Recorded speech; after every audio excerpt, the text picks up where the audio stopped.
তোমার সলমান খানের ফাইট কেমন লাগে? হেভি। শাহরুখ খানের ডান্স সুপার। আর আমির খানের রোম্যান্স সুইট।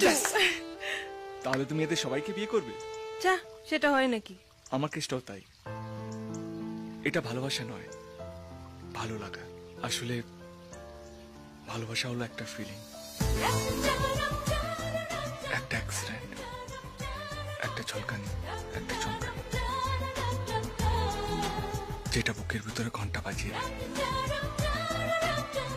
আমি যখন রিয়াকে প্রথমবার দেখেছিলাম, আমারও বুকের ভিতরে সেই ঘন্টাটা বেজে উঠেছিল।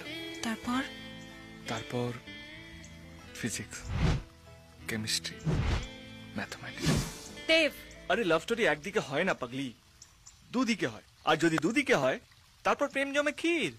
তাই?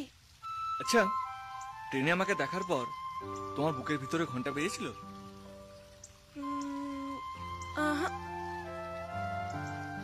যেদিন কাউকে দেখি তোমার বুকের ভিতরে ঘন্টা বেজে উঠবে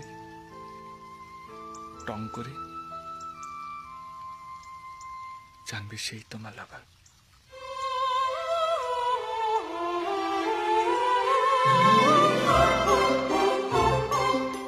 লাভার ঘন্টা বাজে আসে?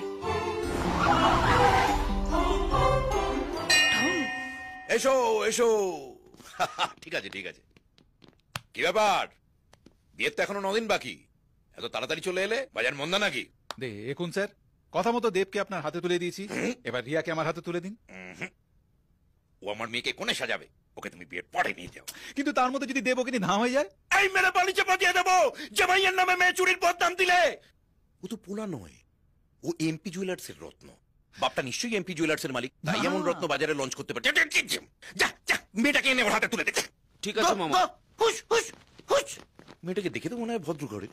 হ্যাঁ, ভালো করে মেনটেন করো, হ্যান্ডেল উইথ কেয়ার। নো বদি হ্যাঁ মামা, মেয়েটা ঘরে নেই। দেব ঘরে আছে কিনা দেখ। মামা, জামাই ধা। দেখলেন তো, আমি জানতাম ওটাই করবে। রত্ন, এমপি জুয়েলার্সের রত্ন, বেটা বড় বাজারে ফলস পাথর। আজকে তো মঙ্গলবার, ক্যালেন্ডারটাও ঠিক মতো দেখতে পারো না ক্যালানে? চলো সামনের সোমবার আসবো। এক মিনিট মর্নিং ওয়াক করতে বেরিয়েছেন, তাও আবার হাতে মেশিন গান নিয়ে, বুঝতে পারলাম না। পাশে নিয়ে শুই তো, ঘুমের ঘোরে তুলে নিয়ে হাঁটতে হাঁটতে বেরিয়ে চলে এসেছি না। আচ্ছা একটা কথা বলুন তো, কেউ আপনাকে আমার নামে কাটি করেনি তো?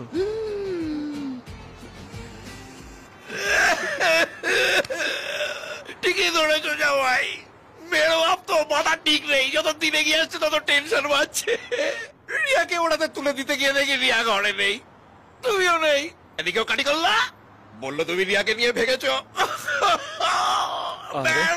বন্দুক হাতে নিয়ে বেরিয়ে পড়লাম। আরে এবছর ও তো সর্বভারতীয় মিথ্যাবাদীর অ্যাওয়ার্ড পেয়েছে। ওর কথা শুনে নিজের জামাইয়ের উপরে সন্দেহ করতে পারলেন? ক্ষমা করছে। আপনি গুলি করে দিন, গুলি করে আমাকে পালি চাপা দিয়ে দিন, পালি চাপা দিয়ে দিন। লুটেড লেগে যাবে। আপনি আমাকে মেরে ফেলুন, আমি আর বাঁচতে চাই না। চালিয়ে দিন না। আমি বালির তলায় থেকে আপনার মেয়ের জন্য ওয়েট করবো। মারুন আমাকে।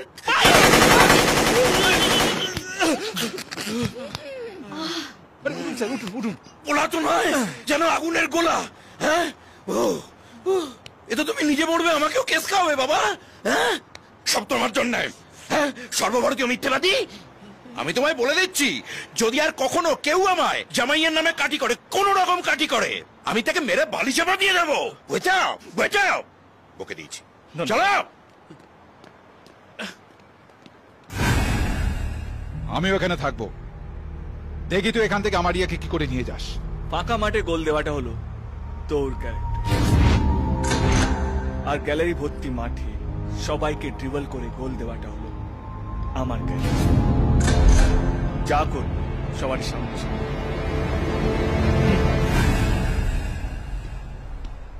ঠিক আছে বাবা, দেখছে দেখো, মনে হচ্ছে ভস্ম করে দেবে। এই তুই আমার দিকে এরকম ভাবে তাকাস না, ভয় করছে। এই তুমি আমার বন্ধু? আরে একটুখানি আমি সময় পেলাম রিয়াকে নিয়ে বেরোনোর জন্য, তার মধ্যে তুমি সব পাকড়ে দিলে। তা একসঙ্গে দুজনের সঙ্গে লাইন মারছিস, সামলাবো কি করে? আরে একটাকে তো আমি ছেড়ে দিতে চাইছি, কিন্তু ওই তো আমাকে ছাড়ছে না। হত ছাড়া মোর কট স্টুপিড গদ্দ মাথা মোটা দুরা। এই ঘন্টা দিয়ে পুরো মাথা ফাটিয়ে দেবো। আরে দেখতে পাচ্ছ আমি ম্যানুয়ালে পড়ে গেছি কোথায় একটা আইডিয়া দেবে এখান থেকে বেরোনোর জন্য, তা না করে তুমি খুব মজা নিচ্ছ। ঘুরে দেখ। দেব দেব দেব দেব দেব, আবার কোথায় প্রবলেম হলো? নো প্রবলেম, বেজে গেছে। কি বেজে গেছে? ঘন্টা বেজে গেছে আমার মনের মধ্যে। কোথায়, কখন, কাকে দেখে? এদিকে এসো এসো এসো এসো এসো না। ওই যে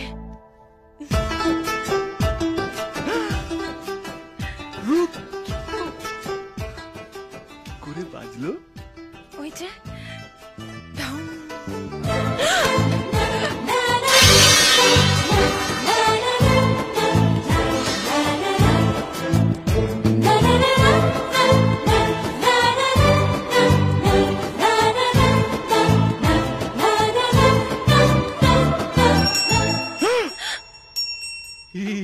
আমি ইচ্ছে করে করিনি। না, সরি। না। হ্যাঁ সরি। ঘন্টা বেজেছে, ঘন্টা বেজেছে। জানো ও আমার মতো তোতলা। তুমি তোতলা? হ্যাঁ, সব সময় না, খালি যখন খুশি হই তখন একটু তুতলে যাই।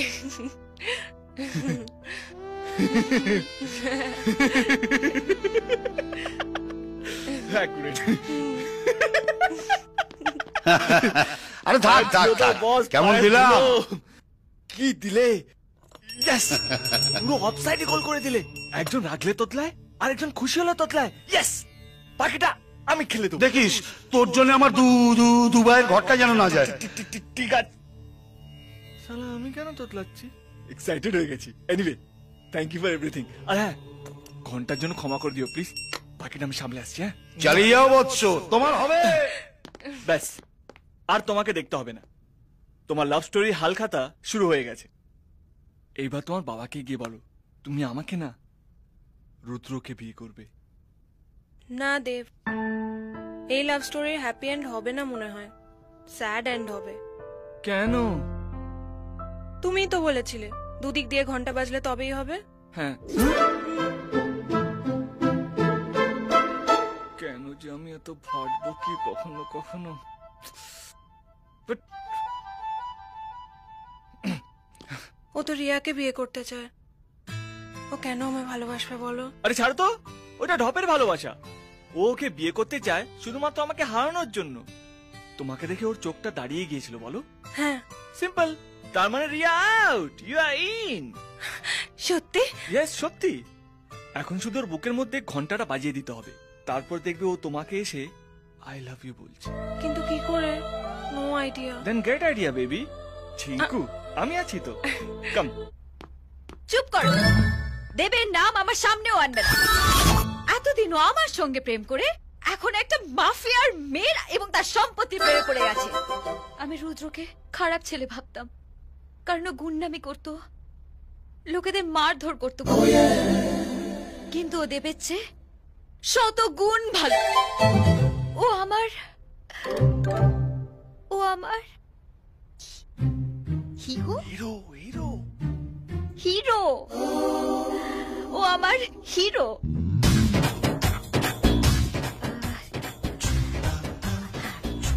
এখন যদি আমি ওকে বলি আমি ওকে ভালোবাসি, ও আমার সব, ও ভাববে আমি ওকে ঢপ ঢপ হ্যাঁ হ্যাঁ ঢপ মারছি। কিন্তু আমার মন জানে আমি ওকে কতটা ভালোবাসি। আমি যদি সত্যবতী হই, ও আমার সত্যবান। আমি ওর জন্য মঙ্গল চণ্ডীর ব্রত রাখবো, মঙ্গল চণ্ডীর ব্রত রাখবো।